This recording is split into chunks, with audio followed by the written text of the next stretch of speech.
E o Tribunal de Justiça declarou inconstitucional uma lei municipal que permitia os vereadores de Cuiabá fiscalizarem pessoalmente os órgãos públicos municipais. É para a gente falar mais sobre estes e outros assuntos que está aqui no Jornal do Meio-Dia o presidente da Comissão de Estudos Constitucionais da OAB de Mato Grosso, Carlos Antônio Perlim. Boa tarde, seja muito bem-vindo, presidente. Boa tarde, Nayara. Boa tarde aos ouvintes. Presidente, foi um tema polêmico, né? A gente vem acompanhando aí, a população vem acompanhando na mídia. Já tiveram vários problemas com a fiscalização dos vereadores, principalmente vereadores de oposição. Começou ali com as obras do novo Hospital Municipal de Cuiabá, se estendeu para o pronto-socorro, quando teve aquela confusão que um vereador da oposição, o Abílio Júnior, foi barrado, enfim, fez posts para a rede social e gerou todo um desconforto. E se falou muito do pedido, né, de que o vereador ele teria que formalizar esse pedido. Mas daí vem outra pergunta. Mas não é o papel do vereador de fiscalizar, de ser a voz da população? Na verdade, rememorando até um pouco esses eventos, essa emenda à lei orgânica do município, ela foi motivada por um fato que ocorreu ainda na gestão do, à época, prefeito Mauro Mendes. Foi quando alguns vereadores tentaram ter acesso a documentos da área da saúde, na Secretaria de Saúde, o que foi, a princípio, negado. Por conta disso, fizeram essa emenda à lei orgânica do município, colocando, além da atribuição de fiscalização e controle que é própria deles, essa prerrogativa a mais de requisitar diretamente, de ingressar irrestritamente nas repartições públicas, de colher pessoalmente e imediatamente os documentos que constavam nessas repartições.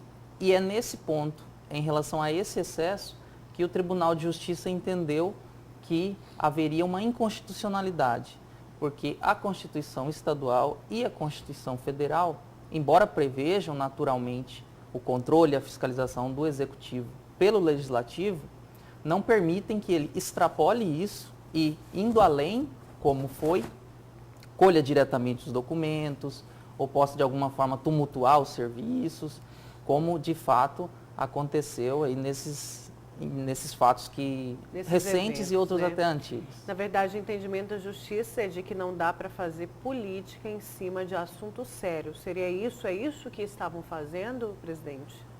Seria de alguma forma isso, né? O tribunal até entendeu e até o Ministério Público se manifestou na ocasião, e creio que até corretamente, no sentido de que outros órgãos, outras entidades que também possuem função fiscalização, função de controle, de investigação, como é o caso do delegado de polícia, é o caso do próprio membro do Ministério Público, promotor, ou é o caso do Tribunal de Contas, nenhum deles possui essa prerrogativa.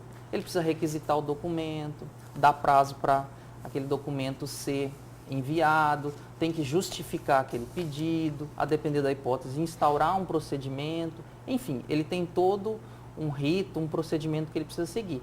E o vereador deveria proceder da mesma forma e não fazê-lo diretamente ou causando, como algumas vezes aconteceu, aquele tumulto. Pois é, e como que é então esse processo todo para o vereador poder pedir a entrada em algum órgão público da prefeitura? E quanto tempo ele demora aí para ter a resposta positiva ou negativa desse pedido? Geralmente, aquelas partes que são públicas, né? Qualquer cidadão do povo, como de fato também o vereador, pode acessar livremente, na ocasião como qualquer um de nós. Mas espaços internos ou espaços mais específicos, então ele precisa ser autorizado pela autoridade competente do órgão, da secretaria, da entidade ao qual ele estiver acessando. E quanto aos documentos, ele pode pedi-los por escrito. Geralmente não há um prazo fixo, mas geralmente uma semana, 5 dias ou 10 dias. Então esses documentos vão lhe ser enviados pela via convencional. Apenas em último caso, quando houver uma resistência na apresentação desses documentos, poderia então o vereador acessar até a via judicial, pedir a busca e apreensão daqueles documentos, enfim, ter uma medida aí mais grave. Mas a princípio ele deveria requisitá-los formalmente. O senhor acredita, como presidente da comissão, de que a população, de alguma forma, ela é prejudicada ou ela ganha com essa decisão da Justiça? Eu me refiro, não sei se cabe aí um recurso, né, por parte dos vereadores, e eu acho que se entrarem vão ser os vereadores da oposição, mas claro que vai se criar um discurso muito grande em cima disso. A voz da população, né, vai ser calada. O senhor acredita que o entendimento da justiça é outro, que na verdade a população não perde com essa decisão, presidente? Eu creio que não perde, Nayara, porque o vereador ele já tem outros mecanismos para bem exercer essa função de controle, essa função de fiscalização. Mas a Câmara como um todo, não apenas os vereadores da oposição, mas a própria instituição, ela defendeu essa prerrogativa. Não apenas os vereadores da oposição. Então, ela defendeu essa prerrogativa, mas é uma prerrogativa que o tribunal entendeu que ia além do que era possível, que era constitucionalmente possível. E cabe recurso? Cabe um recurso que a gente chama de embargos de declaração apenas, que aí é um recurso restrito, que só serve em algumas hipóteses para corrigir um vício Mas ou individual, outro. por exemplo, Mas não. individual Teria não. que ser o coletivo. Perfeito. O que serve para um vereador serve para outro. Perfeito, exatamente. E eu queria falar de um outro assunto, da comissão ali na Assembleia Legislativa. Foi criada uma comissão para estudar, para reformulação da Constituição aqui do Estado, né? Isso, vocês participam como comissão da OAB dessa reformulação, presidente? Essa é uma iniciativa muito interessante da Assembleia Legislativa. Participam dela várias entidades dessa comissão, a própria Procuradoria da Assembleia, alguns deputados. A ideia é revisar e alinhar textos antigos, entendimentos já superados, ou itens até com falhas de redação, mal escritos, ou até declarados inconstitucionais em outras constituições pelo Supremo Tribunal, para que haja mais segurança jurídica, para que sejam esclarecidos alguns pontos. Enfim, a nossa Constituição Estadual é de 1989, foi feita logo em seguida a federal, e eu creio que algumas falhas, e são diversas que têm e podem ser corrigidas, se deve muito ao fato de que estávamos apenas iniciando o período democrático, né? Então, nosso poder legislativo ainda era muito iniciante. Não era maduro, como ainda não é maduro, né? Mas muito assim, inexperiente. Mas isso acho que motivou algumas falhas, alguns equívocos que essa comissão vai tentar corrigir e aperfeiçoar. E qual que é o tempo? Leva mais ou menos quanto tempo para essa reformulação? A comissão foi criada a princípio com prazo de 180 dias.